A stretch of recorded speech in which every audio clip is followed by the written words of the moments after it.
Bismillahirrahmanirrahim. Assalamualaikum warahmatullahi wabarakatuh. Assalatu wassalamu ala asyrafil anbiya wa mursalin Sayyidina Muhammad wa ala alihi wa ashabihi ajmain, amma ba'd. Sebelumnya perkenalkan, nama saya Bode dari Fakultas Usuluddin dan Filsafat, jurusan Akidah dan Filsafat Islam, kelas Safi 2. Di sini saya akan menjelaskan tugas mid semester Psikologi Agama.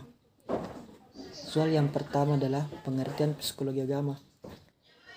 Psikologi agama bersumber dari barat, dimaknai sebagai ilmu jiwa yang meneliti dan menelah kehidupan beragama pada seseorang dan mempelajari seberapa besar pengaruh keyakinan agama itu dalam sikap, tingkah laku, dan keadaan hidup manusia pada umumnya. Di samping itu, psikologi agama mempelajari pula pertumbuhan dan perkembangan jiwa agama pada seseorang dan faktor-faktor yang mempengaruhi keyakinan tersebut. Soal yang kedua adalah manfaat mempelajari psikologi agama. Psikologi agama telah banyak dimanfaatkan pada sektor kehidupan manusia seperti pada bidang pendidikan, kesehatan, psikoterapi, industri, dan lain sebagainya.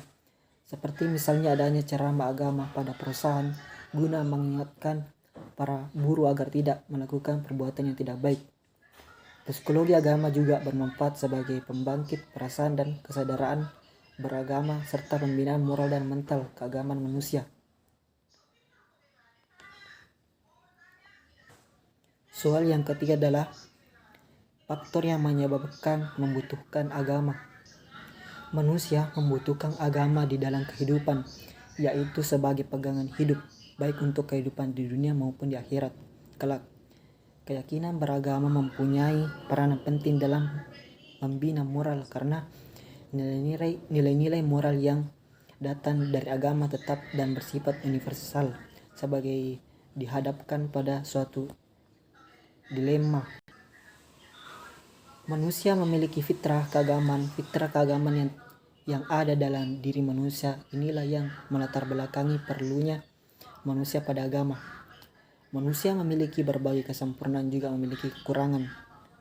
Manusia harus selalu mendekatkan diri terhadap pada Tuhan dan bimbingan agama, dan disinilah kebutuhan manusia terhadap agama. Manusia dalam kehidupannya selalu menghadapi tantangan, baik yang datang dari dalam maupun dari luar. Soal keempat yaitu pembinaan agama terhadap anak. Pembinaan agama pada anak yang sesuai dengan sifat keberagaman anak dapat dilakukan melalui yang pertama, pembinaan agama dengan lebih menekankan pada pengalaman langsung, misalnya sholat berjamaah, zakat, sedekah, silaturahmi, atau kegiatan lainnya yang bisa diikuti anak.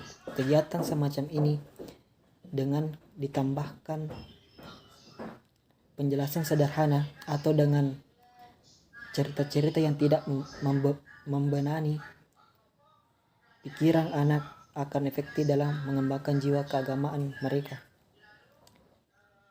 Yang kedua, melakukan kegiatan-kegiatan keagamaan yang disesuaikan dengan kesenangan anak, menyesuaikan dengan sifat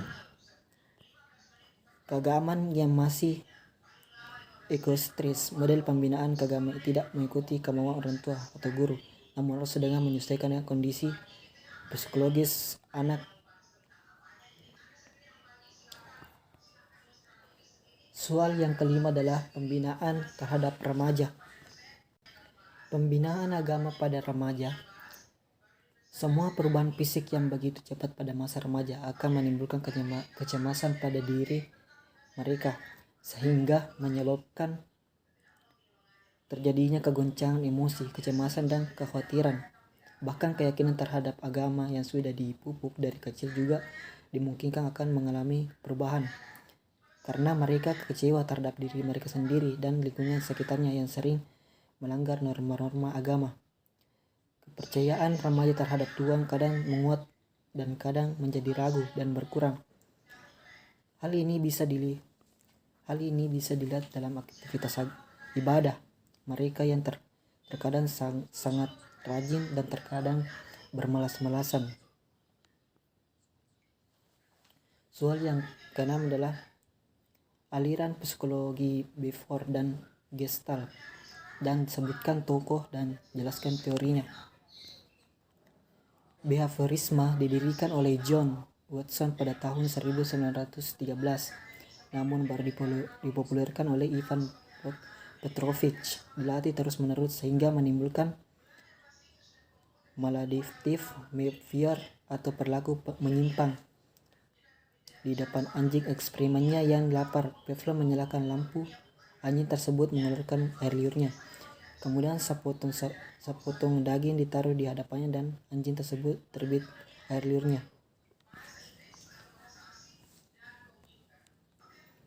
Behaviorisme memandang manusia saat lahir tidak membawa bakat maupun perilaku.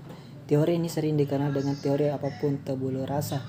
Baru setelah manusia tinggal di lingkungan tertentu maka bakat perilaku tersebut muncul. Selanjutnya, aliran Gestalt.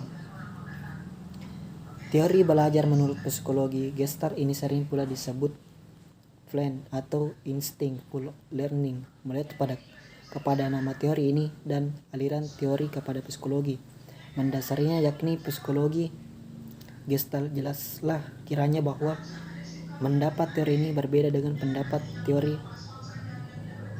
behavioristik. Menurut para ahli psikologi Gestalt, manusia bukan hanya sekadar makhluk reaksi yang berbuat atau bereaksi jika ada perangsang yang mempengaruhinya. Manusia itu adalah individu yang merupakan kebulatan jasmani dan rohani. Sebagai individu, manusia bereaksi atau lebih tepatnya berinteraksi dengan kepribadiannya dengan cara yang unik pula. Tidak ada dua orang yang mempunyai pengalaman yang benar-benar atau induktif terhadap objek. Gestalt yang menjelaskan proses persepsi melalui pengorganisasian komponen-komponen sensasi, hubungan pola ataupun kemiripan menjadi presisi adalah sebuah teori yang memiliki kesatuan terhadap teori Gestalt. Teori strukturalisme. Teori Gestalt cenderung berupaya mengurangi pembagian sensasi kecil. Teori ini dibangun oleh 3 menjadi bagian orang. Yang pertama adalah Kulkova, yang kedua Max Stimer, dan Wolfgang menyimpulkan cenderung yang mempersepsikan apa yang terlihat dari lingkungannya sebagai kesatuan yang utuh, kohler, bahwa mereka seseorang. Baik, itulah yang sempat saya jelaskan dari tugas Mid Semester Psikologi Agama. Sekian dan terima kasih. Assalamualaikum warahmatullahi wabarakatuh.